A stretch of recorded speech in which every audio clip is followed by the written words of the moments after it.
Hello friends, I am Anuradha Agarwal. आज मैं आपको संजीव डेसवर का model test paper social study science का क्लास 8 और 8 नंबर का मॉडल टेस्ट पेपर आपको इसी से डेसवर्क से करवाने जा रही हूँ, जो कि आपको थोड़ा हेल्पफुल होगा। बच्चों ने बोला कि मैम 8th वाले पे हमें बहुत प्रॉब्लम्स है, तो मैं आपको के लिए 8th की ही वीडियो डाल रही हूँ। तो यहाँ देखिए, आप सबसे पहले मेरा क्वेश्चन है, struggle for the thrones of Mewar. Mewar के थ्रोन के लिए जो स्ट्रगल हुआ था वो किस किस किस के मध्य हुआ था, तो किसने किया था। तो आपको यहाँ पर सबसे पहले देखना है कि इन हरि सिंह एंड द रतन सिंह के बीच में, किसके, हरि सिंह लिखा हुआ है इसमें, तो जैसा लिखा हुआ है आपको वैसा ही आंसर देना। हरि सिंह एंड रतन सिंह के बीच में विवाद हुआ था। कहाँ पर के लिए स्ट्रगल हुआ था?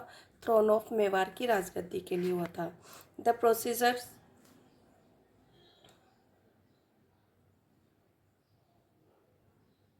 द सॉरी फ्रेंड्स, थोड़ा सा लाइटिंग का इशू आ रहा था। The procedure of census started from, जो प्रोसीजर था सेंसस का वो कहाँ से स्टार्ट हुआ था। तो यहाँ पर आपको सीधा सीधा आंसर करना है। The end of 19th centuries में जो प्रोसीजर ऑफ सेंसस स्टार्ट हुआ था वो 19th सेंचुरीज के अंत में हुआ था। The symbol of Birla Raj was, Birla Raj का सिंबल्स क्या था? तो बिरला राज का सिंबल्स हमारा वाइट फ्लैग था। क्या था डियर स्टूडेंट्स? White flag. तो आपको बिरला राज बिरला राज बिरसा सॉरी बिरसा राज का वाइट फ्लैग, बिरसा राज वाइट फ्लैग, बिरसा राज वाइट फ्लैग, इस तरह से आपको 2-4 बार करना है। तो स्टूडेंट हम आगे चलते हैं। Question number 4, due to the which right provided by the constitution scheme like the mid day meal came into existence. तो जो हमारा यहाँ पर है कि ऐसा कौन सा राइट था जो हमें प्रोवाइड करता है, हमारे संविधान के ने हमें, कॉन्स्टिट्यूशन संविधान ने हमें कौन सा राइट दिया है जिसकी स्कीम के तहत मिड डे मील योजना एग्जिस्टेंस अस्तित्व में आई। तो आप देखिए, खाना पीना हमारी लाइफ से को सपोर्ट करता है, तो राइट टू लाइफ हमारा आंसर होगा। इसके साथ ही देखिए, under which circumstances can a law be passed that created a conflict और अ डिस्प्यूट। देखिए, ऐसा कौन से परिस्थितियाँ होती जिसमें कानून पारित किया जा सकता है, बनाया जा सकता है कन्फ्लिक्ट पर, है ना, एंड डिस्प्यूट जब होता है तो ऐसा कौन सा आपके पास है। तो यहाँ सबसे हम देखते हैं, तो यहाँ सीधा सीधा मैं आंसर पे आऊँगी ताकि हमारा ज़्यादा टाइम वेस्ट ना हो। If the law favours one group and disregards the others, अगर जो हमारा कानून है वो किसी एक ग्रुप को सपोर्ट करता है, दूसरे को डिसरिगार्ड्स मतलब उसे वंचित करता है उसके अधिकारों से, तो ऐसे अगर कोई लॉ बनता है तो उस कन्फ्लिक्ट होता है, डिस्प्यूट होता है, तो हमारा जो कोई परिस्थितियाँ ऐसी उत्पन्न अगर होती है तो उसमें उसको ख़त्म करने के लिए हमारा जो कानून है वो बनाया जा सकता है। इसके बाद में देखते हैं, improving the quality of people's skills is called, improving the quality of people's skills is called, जो लोगों की जो योग्यता है उसकी क्वालिटी, उसकी योग्यता का जो इम्प्रूवमेंट है, सुधार की जो गुणवत्ता है वो किसके तहत आती है। तो यहाँ पर क्वेश्चन नंबर जो हमारा 6 है उसका आंसर होता है ह्यूमन रिसोर्स डेवलपमेंट, क्योंकि स्किल है, योग्यता है, तो योग्यता मनुष्य की तो योग्यता है ना, तो मनुष्य का ही डेवलपमेंट होना चाहिए, तो ह्यूमन रिसोर्स डेवलपमेंट। आप इस तरह से याद करेंगे तो आई होप कि आपको आसानी से आंसर्स याद हो रहे होंगे। Question number 7, which of the following is unlimited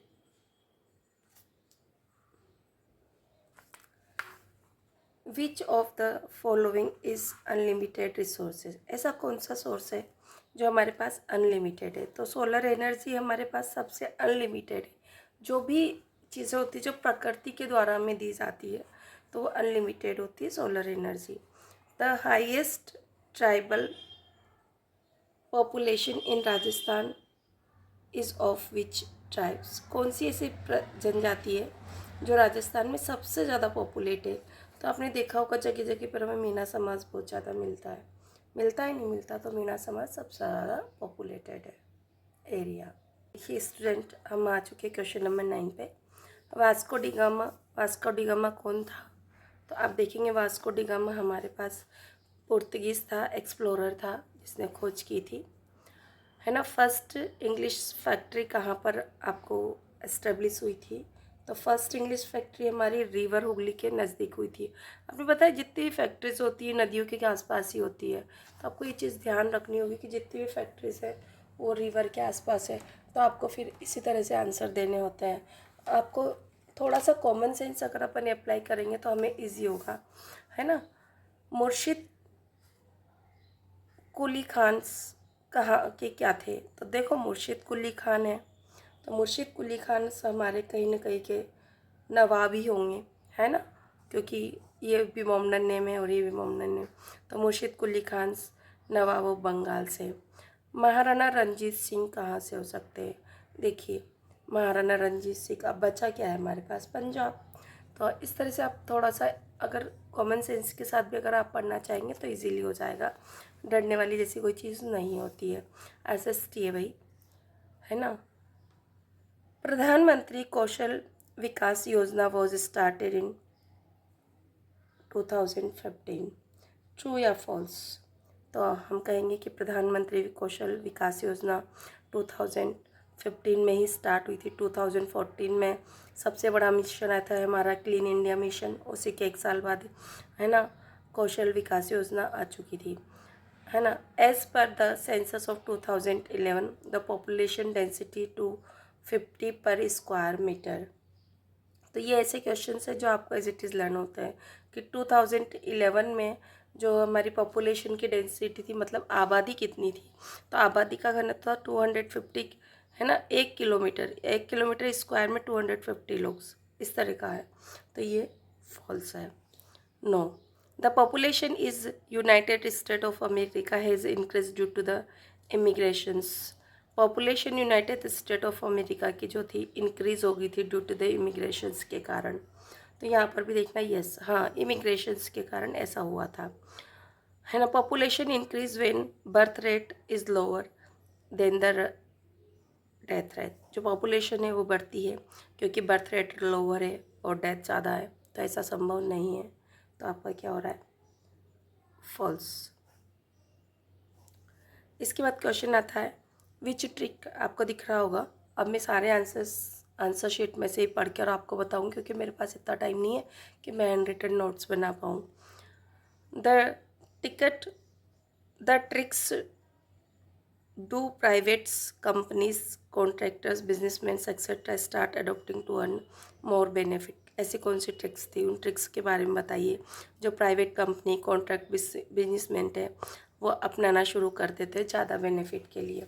तो यहीं से हम डायरेक्ट आंसर पढ़ेंगे। आंसर की में से मैं आपको दिखा देती हूँ आंसर की। क्वेश्चन नंबर 11 की आंसर की आपको अच्छे से दिख रही होगी। तो अब देखिए आंसर की 11 का answer. The private companies, contractor, businessmen, etc. start adopting the following tactics. Tactics मतलब वही प्रैक्टिस है। To earn the more profit, ज़्यादा प्रॉफिट कमाने के लिए क्या करते थे? They do not give the workers their rights. वे अपने जो अधिकारी लोग होते हैं, जो अपने वर्कर्स मजदूर वर्ग होते हैं, उन्हें अधिकार नहीं देते हैं। And some time do not even pay their wages. और कभी कभी तो यहाँ तक ऐसा भी कर लेते हैं कि वो कोई वेज, उनकी मजदूरी उनको पे नहीं करते या बहुत लंबे टाइम तक नहीं देते हैं। They hire childrens for labour works. और वो कहते हैं मजदूरी के जो छोटे छोटे काम होते हैं, तो लेबर वर्क के लिए वो क्या करते हैं, स्टूडेंट्स को हायर, जो चिल्ड्रंस होते हैं उनको हायर कर लेते हैं ताकि उन्हें कम पैसा पे करना पड़े। इसके बाद क्वेश्चन नंबर आते हैं हम 12 के ऊपर। Write any two fundamental right related to children's right. ऐसे 2 फंडामेंटल मौलिक अधिकार बताइए जो बच्चों के अधिकारों से संबंधित हो। तो अगर आपने पढ़ा होगा भी ध्यान से, तो अभी मैंने एक राइट बताया था, राइट टू लाइफ, है ना। तो अगर आप ध्यान से पढ़ते हैं तो आपके आंसर्स हो सकता है MCQ या फिलअप या ट्रू फॉल्स से भी निकल कर आए, इसीलिए कहा जाता है कि ध्यान से पढ़िए। तो यहाँ पर देखिए the fundamental right related to children right right to life, जीवन जीने का अधिकार है, और राइट टू सेफ्टी। ऐसा नहीं कि बच्चों के प्रति कोई अत्याचार हो रहा है और उनको असुरक्षा की भावना हो रही है, तो इसलिए इस सब से बचाने के लिए बच्चों को राइट टू सेफ्टी का भी अधिकार दिया गया है। इसके बाद में हमारा क्वेश्चन नंबर आता है 13। Who was the Mangal Pandey? Mangal Pandey कौन थे और वाई वाज ही फेमस? और बताइए कि वो फेमस क्यों थे। तो आपने 1857 का अगर रिवॉल्ट पढ़ा होगा तो आपको अच्छे से पता होगा कि Mangal Pandey was a young soldiers थे in the company in the Barrackpore की कंपनी के एक छोटे से अधिकारी थे। क्या थे? सैनिक थे, छोटे से सैनिक थे। सैनिक थे तो ऐसा क्या इन्होंने किया कि इन्हें इतनी ज़्यादा फेम मिली। तो आप देखिए, ऑन 29 मार्च, जब 29 मार्च को 1857 का रिवॉल्ट हुआ था, क्या हुआ था? 1857 में जो रिवॉल्ट हुआ था, ही अटैक हिज ऑफिसर्स। तो उसने क्या किया था? अपने ऑफिसर्स पर, जो उसके अधिकारी लोग थे, उन्हीं पर उन्होंने अटैक कर दिया था। किसने? मंगल पांडे ने। कहाँ किया था? इन बैरकपुर में किया था, है ना। And for that he was hang to death, और फॉर देट इसी कारण से, for that he was hanged, उन्हें लटका दिया था टू डेथ, मृत्यु पर, यानी कि उन्हें फांसी दे दी गई थी। इसी के साथ हम चलते हैं क्वेश्चन नंबर 14 की तरफ। तो क्वेश्चन नंबर 14 आपका क्या कहता है? देखिए स्टूडेंट्स, क्वेश्चन नंबर 14 आपको कहता है mention the major problem of small and cottage industries existing in Rajasthan. बहुत ही इंपॉर्टेंट क्वेश्चन है डियर स्टूडेंट्स, इसको अच्छे से कीजिएगा आप कि हमारी जो सब मेन प्रॉब्लम क्या है हमारी स्मॉल कॉटेज इंडस्ट्रीज़ में जो राजस्थान में है ना। उनकी सबसे बड़ी समस्या क्या है? छोटे छोटे जो उद्योग है, कारखाने हैं, उनकी सबसे ज़्यादा प्रॉब्लम्स है। तो डियर स्टूडेंट देखिए यहाँ पर, the major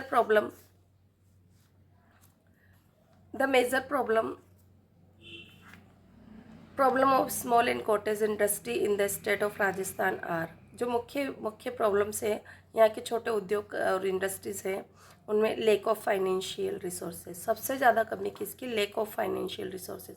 lake of financial resources मतलब उन्हें पैसे की कमी का सामना करना पड़ता है, वित्तीय समस्या उनके पास है। लेक ऑफ रॉ मटेरियल्स, उनके पास लेक ऑफ रॉ मटेरियल्स की प्रॉब्लम से, फाइनेंस की प्रॉब्लम है, लिमिटेड मार्केट भी लिमिटेड है। तो आपने देखा आपके फाइनेंशियल रिसोर्सेज लेक है ना, उसकी कमी है, रॉ मटेरियल की कमी है, लिमिटेड मार्केट है, lake of quality in goods produced, और जो प्रोड्यूस्ड उन्होंने जो सामान उन्होंने बनाया है उसकी क्वालिटी में भी उनमें कमी है। Lake of the energy resources में भी काफ़ी कुछ कमी है। कैसे एनर्जी रिसोर्सेज में है ना कमी है? तो लाइटिंग वगैरह से, कंप्यूटर से, जो न्यू टेक्नोलॉजी है, और फाइनेंस प्रॉब्लम है तो न्यू टेक्नोलॉजी का इस्तेमाल कम कर पाते हैं लोग, तो यह भी एक समस्या का कारण है। इसके साथ देखते हैं हम आगे चलते हैं। Lake of research and modern technology information, और यहाँ पर रिसर्च की भी कमी है और मॉडर्न टेक्नोलॉजी इंफॉर्मेशन की भी यहाँ पर कमी है, इसलिए राजस्थान में थोड़ी प्रॉब्लम्स का सामना करना पड़ता है। बट ऐसा नहीं है कि बहुत ज़्यादा प्रॉब्लम्स हो, और यह है, बट जो फाइनेंस प्रॉब्लम्स है, मार्केट की प्रॉब्लम है, क्वालिटी इन गुड्स प्रोड्यूस में है, रॉ मटेरियल की प्रॉब्लम है, energy resources and possibility of the using the residential substance, और जो रेजिडेंशियल, जो हमारे ही घर में, जो हमारे ही एरिया में जो सामान है ना, जो हमें मिलते हैं, उनके आधार पर हम कोई नया बिजनेस स्टार्ट करें तो उसकी पॉसिबिलिटीज़ भी कम होती है ना, कि आगे वो कितना ग्रो कर पाएगा। तो लेक ऑफ रिसर्च की कमी है, मॉडर्न टेक्नोलॉजी इंफॉर्मेशन की कमी है, तो इन सब कारणों से हमारी प्रॉब्लम्स है। अब क्वेश्चन आगे पहुंच चुके हैं क्वेश्चन नंबर 15 पर। क्वेश्चन नंबर 15 हमारा क्या कहता है हमसे? क्वेश्चन नंबर 15 देखिए आप यहाँ से, क्वेश्चन नंबर 15 है, right a brief note on Indigo commissions report. Indigo commission reports क्या आई थी उस पर आपको एक छोटा सा नोट लिखना है। तो इंडिगो कमीशन रिपोर्ट्स ये थी, the commissions held the planters guilty. जो कमीशन था उसने जो प्लांटर्स, जो खेती करने के वाले जो प्लांटर्स थे, उनको गिल्टी, दोषी पाया, एंड क्रिटिसाइज्ड देम, और उनकी आलोचना भी की उन्होंने। साथ ही उन्होंने क्या कहा? It them and for the corrosive methods they used with Indigo cultivators, कि जो इंडिगो वेटर्स, मतलब नील की खेती करने वाले जो किसान थे उनके साथ वो बहुत ही बुरा बर्ताव करते थे। कोरोसिव मेथड्स, उनके साथ दुर्व्यवहार करते थे। तो कोरोसिव मेथड्स वर्ड आपको याद करना है। देखिए कुछ वर्ड्स होते हैं जिनकी वजह से ही हमें पेपर में अच्छे नंबर मिलते हैं, और अगर उनकी जगह कम वेटेज वाला हम क्वेश्चन अगर वर्ड डालते हैं तो कहीं ना कहीं नंबर इफेक्ट होते हैं। तो यहाँ जैसे प्लांटर्स को गिल्टी पाया, क्रिटिसाइज़ की, उनकी कोरोसिव मेथड का यूज़ करते थे, किसके साथ करते थे, इंडिगो कल्टीवेटर्स के साथ। इसीलिए हमारा जो ये था इंडिगो कमीशन रिपोर्ट्स आई थी और उन्होंने इन सबको दोषी पाया और उनकी क्रिटिसाइज़ की। They the commissions ask the ryot to fulfil their existing contract but also told them they could refuse to produce indigo in future. यहाँ तक कि जो कमीशन आया था उसने रैयत से कहा था to fulfil their existing contract, जो उनका जो कल्टीवेटर्स और उनके मध्य में जो कॉन्टैक्ट हुआ था तो उनकी जितनी भी शर्तें उन लोगों ने बनाई थी उसको फुलफ़िल करना था। बट और उन्होंने ये भी बताया कि जो अगर इन फ्यूचर में जो हमारे कल्टीवेटर्स है वो उन्हें लगता है कि इस खेती से उनके लिए नुकसानदायक है तो वो इसको मना भी कर सकते हैं। दे कोड रिफ्यूज़ टू प्रोड्यूस, तो वो मना कर सकते हैं उस प्रोड्यूस को इंडिगो का इन फ्यूचर के लिए। पहले ऐसा नहीं था कि अगर एक बार आपने खेती स्टार्ट कर दी तो अब आपको करना ही करना है, मजबूरी थी। जबकि आपको पता है इंडिगो की जो कल्टीवेशन थी तो उससे किसानों को बहुत प्रॉब्लम हुई थी, यहाँ तक कि उनको खाने के लिए भी सामान नहीं मिला था, है ना। और नील का जितना भी पैसा आता था इंडिगो का वो सब वो लोग आगे जो प्लांटर्स होते थे वो ले लेते थे। तो इसके साथ ही हम चलते हैं क्वेश्चन नंबर 16 पर। क्वेश्चन नंबर 16 हमें एक बताता है, क्वेश्चन नंबर 16 देखिए हमारा। Question number 16, what is shifting cultivations, what are the its disadvantage. मैं कहूँगी क्वेश्चन मोस्ट इम्पॉर्टेंट है और आप इसे अच्छे से तैयार कीजिए। तो यहाँ पर क्वेश्चन नंबर 16 है, in shifting cultivation a plot of land is cleared by the falling आएगा, यहाँ पर फेलिंग मिसप्रिंट है, द ट्री एंड बर्निंग देम्स। ये कह रहा है कि शिफ्टिंग कल्टीवेशंस जो है हमारी शिफ्टिंग यानी कि झूम खेती है ना, झूम खेती जो है उसमें क्या होता है, एक प्लॉट होता है लैंड का और उसे साफ क्लियर किया जाता है, साफ़ किया जाता है by falling the trees and burning them. पेड़ों को जला दिया जाता है ना, और वहाँ की जो भी कुछ पड़ा हुआ सामान होता है ना, उन सबको जला दिया जाता है। और जो एशेज़ जो वहाँ पर होती है आर देन मिक्सड, यहाँ सामान से मतलब फसल से ही है, जो भी कुछ वहाँ पर होती है उगी हुई वेजिटेशंस होती हैं उन सबको बर्न कर दिया जाता है, ट्रीज़ को गिरा दिया जाता है, बर्न कर दिया जाता है। एशेज़ आर देन मिक्सड, और तब राख को मिक्स कर दिया जाता है विद द सोइल्स में एंड क्रॉप्स लाइक मैस, याम, है ना, पोटैटो एंड कसावा आर ग्रोन्स। और जब वो क्या करते हैं शिफ्टिंग कल्टीवेशन में जो लैंड और प्लॉट होता है उसे क्लियर किया जाता है, फॉलिंग ट्री और बर्निंग देम्स, और अशेज़ को मिक्स कर दिया जाता है सोइल में और क्रॉप को, और उसमें जैसे कि मैज़ है, याम है, पोटैटो, कसावाज आर ग्रोवन, उन्हें उगा दिया जाता है। After the soil loses it's fertility, और जब जो मिट्टी होती है अपनी फर्टिलिटी को लूज़ कर देती है यानी कि उपजाऊपन खो देती है, the land is abundant, abundant मतलब त्याग देना, तो वो ज़मीन त्याग दी जाती है किसके द्वारा, हमारे कल्टीवेटर्स के द्वारा।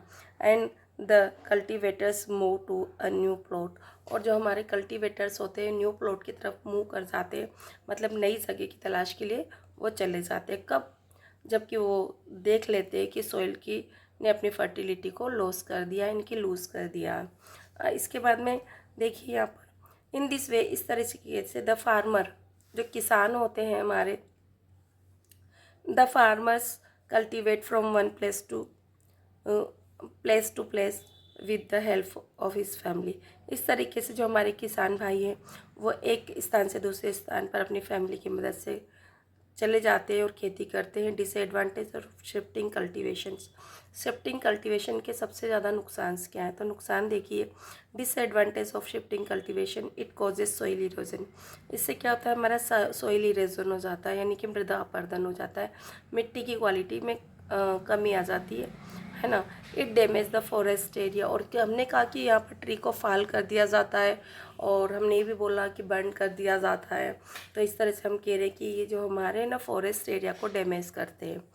This type of agriculture destroyed the vegetations, और हमने कहा कि वहाँ जितनी भी वेजिटेशंस होती है, ट्रीज़ होते हैं, प्लांट्स होते हैं, उन सबको बर्न कर दिया जाता है।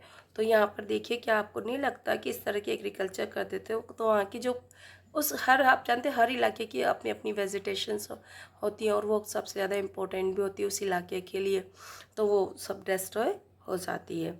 इसी के साथ चलते हैं हम क्वेश्चन नंबर 17 पर। क्वेश्चन नंबर 17 हमें क्या कहता है? क्वेश्चन नंबर 17 हमको बोलता है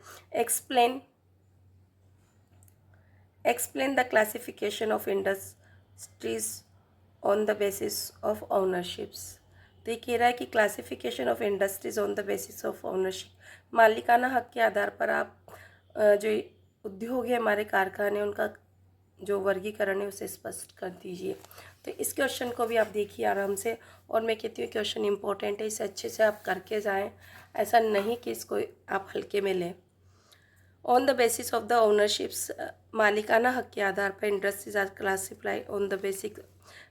classified on the basis of the following four types: private sectors industries, public sector industries, joint sector industry और cooperative sector industries। तो आप अगर पेपर में, अगर आपको बड़े क्वेश्चन अगर आप याद करने की क्षमता में नहीं है तो मैं कहूँगी आप चार नाम अगर ये लिख देते हैं तो भी आपको नंबर तो मिलेंगे ही से। ऐसा नहीं कि हमें इतना सा आ रहा है, पूरा नहीं आ रहा और हम इसको क्यों लिखे है ना, और हम नहीं लिखते हैं, तो ऐसा नहीं करना। जितने भी मिल रहे हैं ठीक है, पूरा जानने से अच्छा है कम ही सही। तो प्राइवेट सेक्टर इंडस्ट्रीज में these industries are owned and operate by individual. Private है तो इंडिविजुअल के या ग्रुप ऑफ इंडिविजुअल के द्वारा ही ऑपरेट किया जाएगा। इतनी बात आपको ध्यान रखनी है। क्या करना है? प्राइवेट सेक्टर है तो इंडिविजुअल्स मतलब कोई व्यक्ति ही इसे चलाएगा, ग्रुप ऑफ इंडिविजुअल्स या लोगों का एक समूह इसे चलाएगा, ऑपरेट करेगा। और ओन्ड मतलब मालिकाना को सीखा होगा, है ना। पब्लिक सेक्टर है तो दीज इंडस्ट्रीज आर ओन्ड मतलब इनका आधिपत्य किसके ऊपर होता है और ऑपरेट चलाई जाती है by the government. Public sector है तो जितनी भी पब्लिक सेक्टर के कार्य काम होते हैं वो गवर्नमेंट के द्वारा रन किए जाते हैं। तो ओन्ड भी गवर्नमेंट के द्वारा है तो ऑपरेट भी गवर्नमेंट के द्वारा है, क्योंकि ये पब्लिक सेक्टर इंडस्ट्रीज है। इसके साथ में आता है joint sector industries. Joint sector industries क्या होती है? These industries are owned and operate by the state individual और a group of individuals. Joint sector, joint जैसा कि नाम से ही पता लग रहा है कि जॉइंट सेक्टर है, तो जॉइंट सेक्टर्स में जो इंडस्ट्रीज होती है are owned and operate by the state and individuals. ये स्टेट के साथ में और व्यक्तिगत स्तर पर या फिर ग्रुप ऑफ इंडिविजुअल्स, मतलब जो हमने ऊपर की दो इंडस्ट्रीज पढ़ी उन दोनों का मिला जुला रूप होता है जॉइंट सेक्टर ऑफ इंडस्ट्रीज में। इसके बाद में कोऑपरेटिव सेक्टर इंडस्ट्रीज। कोऑपरेटिव का मतलब आप जानते हैं सहकारिता होती है। Sector industry, this industries are owned and operate by the producers और suppliers of raw materials, workers और बोथ।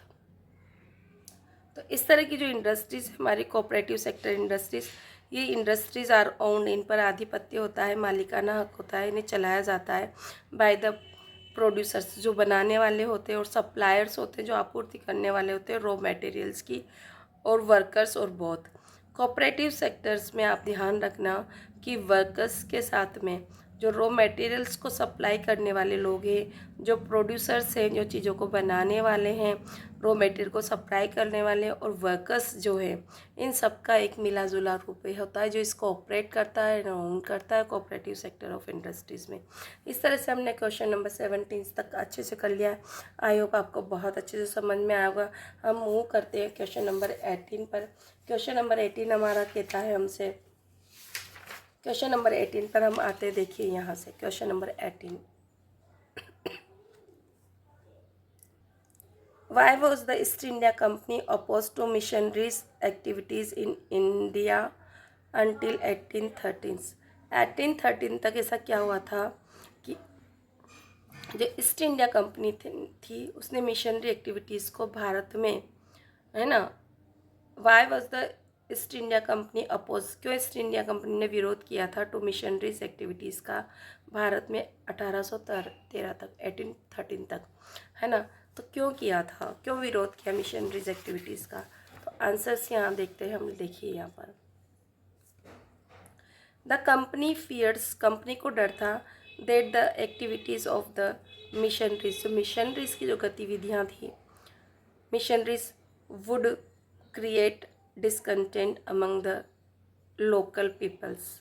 जो मिशनरीज थी वुड कर देगा, क्रिएट द डिसकंटेंट मतलब असंतोष उत्पन्न कर देगा, among the local people, local peoples के बीच में ये क्या कर देगा, डिसकंटेंट, है ना, डिसकंटेंट उत्पन्न कर देगा, इनके असंतोष बढ़ा देगा। People will start looking at the presence of the British in India with suspicion.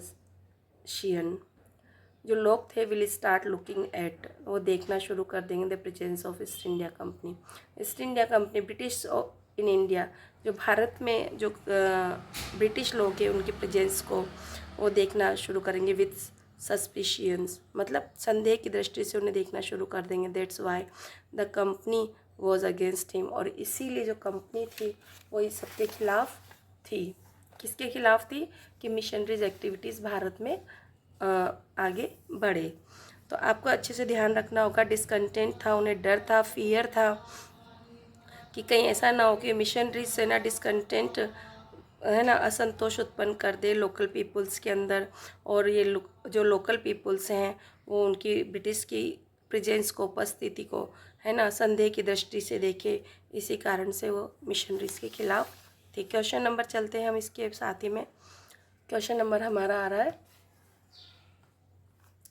Question number 18 का सेकेंड पार्ट है, enumerate the step introduced by the British in India following Wood's dispatch of 1857।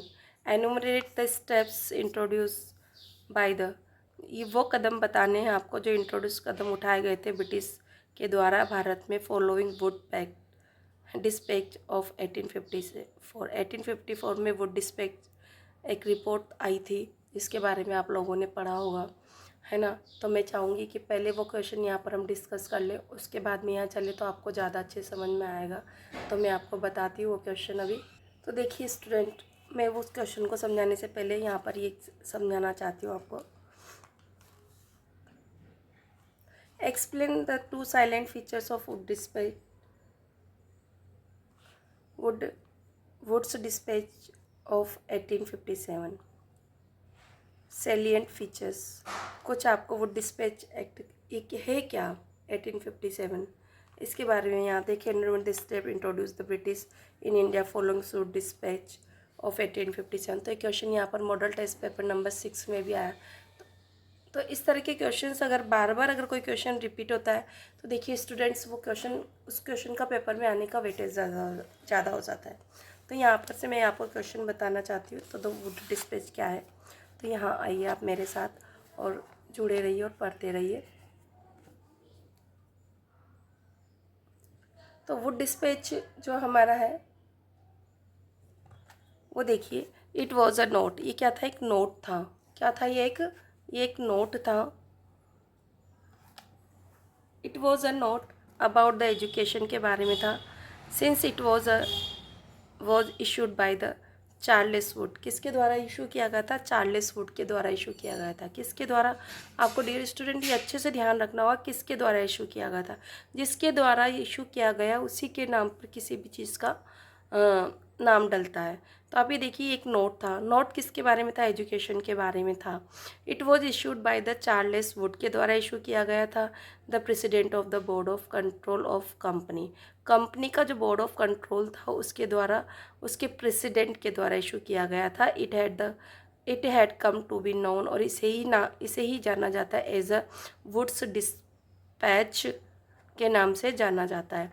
तो 1857 में Charles Wood नाम के कोई हमारे जो board control of company थे, वहाँ के जो प्रेसिडेंट थे चार्ल्स वुड, उन्होंने एक नोट लिखा था अबाउट द एजुकेशन के बारे में, उनके द्वारा इशू किया गया था 1857 को, और इसीलिए इसको वुड डिस्पैच के नाम से जाना जाता है। This dispatch emphasise the practical benefit of adopting European learnings in place of oriental learnings.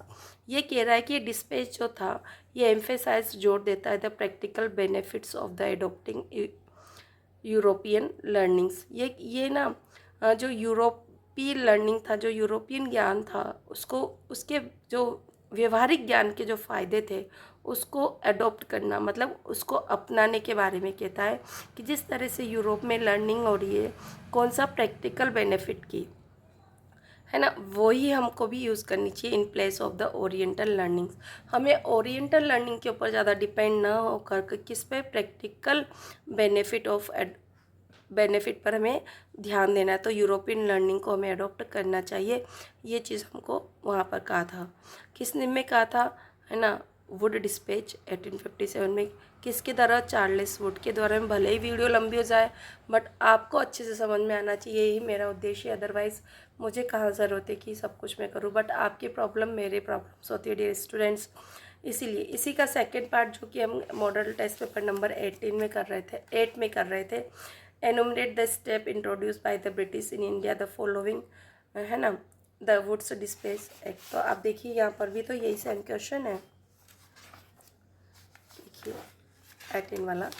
तो मैंने वही तो क्वेश्चन लिया है अपनी तरफ से, ये देखिए यहाँ पर ये, ठीक है ना स्टूडेंट। तो हम उसी को यहाँ पर भी कंप्लीट कर रहे हैं।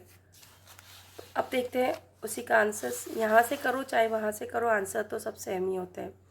तो देखिए 18 following the 1854 despatch several measures were introduce by the British. क्या क्या मेजरमेंट दिए थे ब्रिटिश के द्वारा। Education department of the government were set up to extend control over all matters regarding education, कि जितना भी एजुकेशनल डिपार्टमेंट थे गवर्नमेंट के, उन्हें स्थापित किए गए थे to extend control over all matter regarding educations, कि एजुकेशन से रिलेटेड जितने भी मैटर हैं वो गवर्नमेंट के अंडर में आ जाएंगे, और उसके लिए गवर्नमेंट ने एजुकेशनल डिपार्टमेंट अलग से सेटअप कर दिए। Step were taken to establish a system of university educations, और उन्होंने कहा कि स्टेप्स, कदम उठाए, वर टेकन लिए गए to establish the system of university educations, और जो विश्वविद्यालय स्तर की जो शिक्षा पद्धति है ना, उसको भी एस्टेब्लिश किए जाने पर, कदम उठाए जाने पर उन्होंने जोर दिया। तो इस तरह से अगर आप, आई होप अगर आप अच्छे से करते हैं तो देखिए क्वेश्चन चाहे यहाँ से पढ़ें चाहे वहाँ से पढ़ें, आंसर सभी जगह आपके सेम से होते हैं। तो आपको ऐसा नहीं, देखो followings the 1857 despatch several measures were introduce by British, education department of the government were set up to extend control over all matters regarding education, university were being established in Calcutta, Madras and Bombay. अब देखिए कि यहाँ थोड़ा सा एक्स्ट्रा में मिला है, तो जहाँ से भी आपको एक्स्ट्रा मिले तो आप फटाफट से उस नॉलेज को पिकअप कीजिए। ऐसा नहीं कि यहाँ इतना ही है तो हम तो इतना ही याद करेंगे और वहाँ इतना है तो हम उतना ही याद करेंगे, ऐसा नहीं। जहाँ से भी आपको अच्छा मैटर मिलता है, आप चीज़ के बारे में जितना आपको पता है उतना सारा अगर आप लिखते हैं एसएसटी में, तो मेरी गारंटी आपको, अगर 4 मार्क्स का है क्वेश्चन तो 4 ही मिलेंगे, क्योंकि जितना ज़्यादा अच्छे से आप लिख पाओगे, जितना डिटेल में आप लिखोगे एसएसटी में, उतने ही अच्छे मार्क्स आपको ऑब्टेन होंगे। तो फिर से एक बार बताती हूँ कि university were being establish in Calcutta and Madras, Bombay में यूनिवर्सिटी स्थापित की गई थी। एजुकेशन डिपार्टमेंट थे जो गवर्नमेंट के were set up to extend control all, है ना, control over all matter regarding education, के बारे में जितने भी सम प्रॉब्लम्स थे, है ना, वो सब को दूर करने के लिए एजुकेशन डिपार्टमेंट गवर्नमेंट के द्वारा स्थापित किए गए थे, और गवर्नमेंट का उनका कंट्रोल था। कलकत्ता, मद्रास और बॉम्बे में यूनिवर्सिटी सेटअप की गई थी। स्टूडेंट, हम क्वेश्चन नंबर 19 पे पहुंच चुके हैं।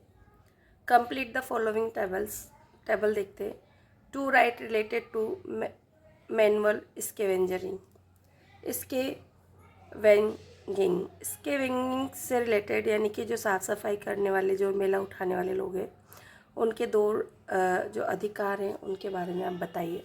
तो यहाँ से आप देखिए 2 अधिकार कौन कौन से उनके। राइट टू इक्वलिटी, कौन सा अधिकार है, राइट टू इक्वलिटी, समानता का उन्हें अधिकार है। किसका, राइट टू इक्वलिटी। थोड़ा सा इस तरह से मुझे भी सुविधा रहेगी और आपको भी सुविधा रहेगी। Right to equality and right against exploitation, मतलब उत्पीड़न का अधिकार से, है ना, उन्हें सुरक्षा प्रदान करना है। तो ये 2 अधिकार है किसके, इसके वेंगिंग्स मैनुअल्स के। कौन है, जो कि ये साफ़ सफाई करने वाले कर्मचारी हैं। 2 article related to right to equality, 2 articles अनुच्छेद के बारे में बताने हैं जो कि समानता के अधिकार से संबंधित है। तो 2 देखिए, 2 राइट्स जो है हमारे आर्टिकल्स हैं, 2 आर्टिकल्स के नाम लिखने हैं, आर्टिकल 15 एंड आर्टिकल 17। 15 और 70 किससे related? Right to equality, most important question है ना। और right the related to the manual, इसके वेंगिंग्स में इक्वलिटी का राइट है। एंड राइट अगेंस्ट एक्सप्लॉइटेशन बहुत इंपॉर्टेंट है। इसी के साथ में देखिए law related to protections of right of Dalit and tribals. Law बताना है आपको, कोई वो कानूनों के बारे में बताना है जो प्रोटेक्ट करते हो of right of Dalits and tribals. जो आदिवासी लोग के दलित वर्ग है उनके 2 अधिकारों को सपोर्ट करते हो। तो आपको तो अच्छे से पता है कि इन सब के बारे में बहुत ज़्यादा जिक्र होता है। Scheduled caste and scheduled tribes act 1989। Dates याद रखने में प्रॉब्लम्स हो सकती है बेटा, बट बहुत ज़्यादा ये नहीं कि इम्पॉसिबल है। तो scheduled caste and scheduled tribes act 1989, scheduled caste act, schedule caste and schedule tribes act, schedule caste and schedule tribes act. जब तक आपकी ज़बान अच्छे साफ़ सुथरी नहीं बोलने लग जाए तब तक आपको उसको पढ़ते रहिए। उससे क्या होता है, लर्न भी होता है और हमको बोलना भी आता है। 1989। इसी तरह schedule tribes and the other traditionals forest developers act 2006। कब आया ये? 2006 में आया। सॉरी, स्टैंड थोड़ा हिला, है ना। Scheduled tribes and other traditional forest dwellers act 2006। आपको पता है scheduled tribes and other traditional forest dweller act से बहुत अच्छे से सपोर्ट करता है हमारे आदिवासी जनजातियों को कि यहाँ की जितनी भी वहाँ की ज़मीन को कोई ले नहीं सकता। वहाँ के प्रोड्यूसर्स जितने भी वहाँ के फॉरेस्ट से जो भी कुछ मिलता है तो इन्हें लेने का अधिकार होता है। तो इस तरह की चीज़ें आपको याद रखनी चाहिए, आगे बड़ी क्लासेस में भी आपको आ रहा है। Belong to the marginalised group, तो यहाँ पर भी आपको दे रखा है belong to the marginalised group. Marginalised group जो कि मतलब अल्पसंख्यक लोग हैं। मार्जिनलाइज्ड ग्रुप्स कौन कौन से हैं? मुस्लिम और ट्राइबल्स। कौन कौन से हैं? मुस्लिम एंड ट्राइबल्स क्या हैं? मार्जिनलाइज्ड ग्रुप्स है। इसके बाद में देखिए क्वेश्चन नंबर 20 हमारा। क्वेश्चन नंबर 20 कहता है what is meant by the domestic violence which 2 men right have women's victim of violence received from the law। देखिए क्वेश्चन बहुत इंपॉर्टेंट है, बहुत, है ना। तो आप यहाँ से जो हमारा क्वेश्चन नंबर ये यहाँ से तो आपको दिख नहीं रहा होगा, मैं दिखाऊँ। ये वाला क्वेश्चन आपको दिख रहा है ना, ये वाला क्वेश्चन इम्पोर्टेंट है, ये वाला, है ना, ये वाला। इसके साथ में ये वाला क्वेश्चन आपका बहुत इंपॉर्टेंट है, इसके साथ में ये वाला क्वेश्चन आपके लिए बहुत इंपॉर्टेंट है। तो इन क्वेश्चंस को तो आप अच्छे से ही लर्न करना है, चाहे कुछ भी हो जाए। एनी हाउ अगर आपकी क्षमता नहीं है, आपकी कैपेसिटी नहीं है, आप बड़े आंसर्स लर्न करें तो डियर स्टूडेंट मैं तो आपसे कहूँगी कि छोटे तो पक्के से आप कर लीजिए। ठीक है स्टूडेंट, तो चलते हैं हम आगे, है ना। Domestic means of domestic violence. आखिर आप डोमेस्टिक वायलेंस होता क्या है? तो डियर स्टूडेंट डोमेस्टिक वायलेंस मतलब घरेलू हिंसा होती है।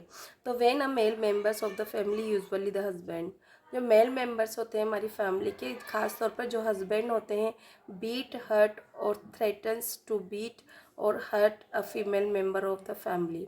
वो क्या करते हैं, जो हस्बैंड होते हैं वो मारते हैं, चोट पहुंचाते हैं, धमकी देते हैं चोट पहुंचाने की। देखिए स्टूडेंट, हम क्वेश्चन नंबर, हमने डोमेस्टिक वायलेंस पढ़ रहे थे हम। डोमेस्टिक वायलेंस में आपने देखा था कि डोमेस्टिक वायलेंस होता क्या है। तो डियर स्टूडेंट देखिए, डोमेस्टिक वायलेंस में हमारा आता है when a male members of the family, usually the husband beats, hurt and threatens to beat और hurt a female members of the family, usually the wife. सामान्यतः वो अपनी वाइफ को मारते हैं, हर्ट करते हैं, चोट पहुंचाते हैं, थ्रेटन टू बीट, मारने की धमकी देते हैं, हर्ट अ फीमेल मेंबर्स, और उन्हें चोट पहुंचाते हैं फीमेल्स मेंबर को, यूजुअली सामान्यतः द वाइफ, अपनी पत्नी को। It is called the domestic violence, और इसे ही डोमेस्टिक वायलेंस कहा गया है।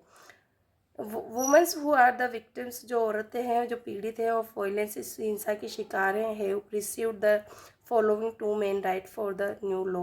और जो नया लॉ पारित हुआ है डोमेस्टिक वायलेंस एक्ट, तो इसके तहत उन्हें कुछ अधिकार दिए गए हैं। तो जो 2 मेन राइट्स हैं, जो 2 मुख्य अधिकार हैं, वो कौन कौन से हैं देखिए आप। फर्स्ट है the law recognise to right of woman to live in a shared house. औरत को अधिकार है, law recognise the right of the women's, है ना। औरत का अधिकार है टू लिव, रहने का, इन अ शेयर्ड हाउस, वो उस घर को साझा रूप से रह सकती है, अपने हस्बैंड के घर में रह सकती है। Women's can obtain an order of protection against any kind of violence, और औरत चाहे तो प्रोटेक्शन को ले सकती है against any kind of violence, मतलब किसी भी घरेलू हिंसा, किसी भी किस्म की जो हिंसा है। कौन कौन सी हो वायलेंस अपन ने देखी, बीट है, हर्ट है ना, थ्रेटन टू बीट है, इस तरह की जो वायलेंस उस लेडीज़ के खिलाफ है तो उसके खिलाफ वो अपना प्रोटेक्शन की डिमांड कर सकती, कैन ऑब्टेन, है ना, एन ऑर्डर, एक ऑर्डर कोर्ट के द्वारा एक ऑर्डर ले सकती है प्रोटेक्शन का against any kind of violence. और यहाँ पर हमने एक और कहा to live in a shared house, और वो अपने हिस्से के घर को में रह सकती है, ऐसा भी, या जिस घर में वो शादी हो के आई वहाँ रह सकती है। Women's can get assistance for their treatment and other expenses, औरत चाहे तो कैन गेट असिस्टेंस, सहायता प्राप्त कर सकती है, फॉर देयर ट्रीटमेंट, अपने उपचार के लिए, एंड अदर एक्सपेंसेस, जो दूसरे उसके खर्चे होते हैं उनको भी, उनके खिलाफ भी वो असिस्टेंट प्राप्त कर सकती है। कोर्ट में एक एप्लीकेशन लगा सकती है और अपने हस्बैंड से, है ना, कुछ पैसे जिसको हम बोलते हैं वो ले सकती है ना, कहते हैं ना जैसे कि मासिक भत्ता हिंदी में बोलते हैं हम, तो मंथली वो चार्जेस कोर्ट के द्वारा इशू करवा सकती है कि इतना पेमेंट तो उसे दिया ही जाए ताकि वो अपना खर्चा चला सके। तो इस तरह से the women's can get assistant for their treatments, के लिए असिस्टेंट प्राप्त कर सकती है एंड द एक्सपेंसेस को प्राप्त कर सकती है। इसके साथ ही यहाँ पर हमारा क्वेश्चन आ रहा है, आप देखेंगे कि ये क्वेश्चन देखिए यहाँ पर, क्वेश्चन नंबर 20 का सेकेंड पार्ट है, right any 2 reasons for the displacement of tribals. बताइए ट्राइबल्स के डिस्प्लेसमेंट के लिए 2 कोई कारण बताने हैं आपको कि क्यों ट्राइबल्स यहाँ एक जगह से दूसरी जगह पर चली जाती हैं, ऐसा क्या कारण रहा है इसके लिए। तो आप देखिए, the tribals have to be displaced, tribals have to मतलब पड़ता है, डिस्प्लेस दूसरी जगह पर जाना पड़ता है, फ्रॉम देयर लैंड्स, अपनी ज़मीन से, due to the many reasons, बहुत सारे कारण हो सकते हैं, एज इन, जैसा कि यहाँ पर है, आदिवासी हैव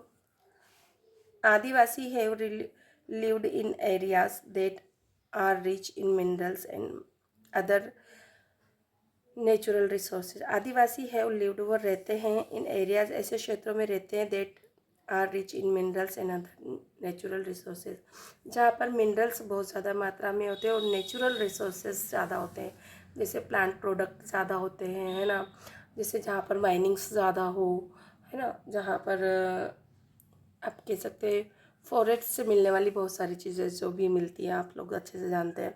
यहाँ ज़्यादा एक्सप्लेन करूँगी तो फिर बहुत लंबी वीडियो हो जाएगी डियर स्टूडेंट, इसलिए हम छोटे में चलते हैं। आदिवासी हैव लिव्ड इन, है ना, तो वो रहते हैं ऐसे एरियाज़ में, are rich in minerals and other natural resources, these are taken from mining, आ गया ना, जो कि माइनिंग से होती है, एंड लार्ज इंडस्ट्रीज प्रोजेक्ट्स, और उनकी जो अर्निंग्स होती है वो लार्ज इंडस्ट्रीज प्रोजेक्ट से भी होती है।